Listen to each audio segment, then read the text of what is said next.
ఇప్పుడే మొదలు పెట్టానండి. ఇక్కడ ఉంది ఆయన గురించి అదంతా ఇంక్లూడ్ అవుతాం మధ్యలోకి అట్లా వెళ్ళి మన మధ్యలోకి వస్తే డైరెక్షన్ అయిపోయి మా తీర్థయాత్రను గౌరవించి మా ఏలుబడిని అంగీకరించి మేలుగా తగ్గాన్ని మా రాయి వారికి స్వాధీనం చేసి మేము మా సముద్రం అవుతారని ఆశిస్తున్నాం.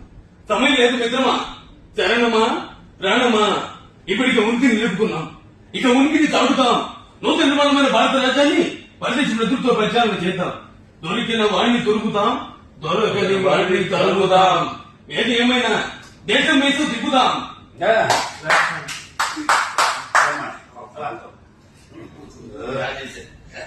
వెరీ గుడ్, నాకంటే బాగా చేశారు. ఇంకొక చిన్న మాదిరి ఏం చెప్తాను సార్, మన పైసా వసూలు మనం ఈ వాయిస్ బ్రహ్మాండ సినిమా డిఫరెంట్ బాగా చూశారు. క్యారెక్టరైజేషన్ ఏ హీరో అయినా ఒక బాడీ లాంగ్వేజ్ అని ఒక స్టైల్ యాటిట్యూడ్ చేస్తారు, అందరూ అవి ఫాలో అవుతారు. లైఫ్ వాళ్ళకి అదే నాన్ వెజ్ కదా అక్కడి నుంచి. అన్న 2 బ్యాల్కనీ టికెట్లు కావాలి సినిమాకి. ఏంటంటి anti hero, you are the comedian and villain touch my heroine. This is an action film. తమ్ముడు, నేను చంద్రకి సినిమా చూడాల, కానీ అందులో పులి నా అలాగే ఉంటుందని చాలా మంది చెప్పారు.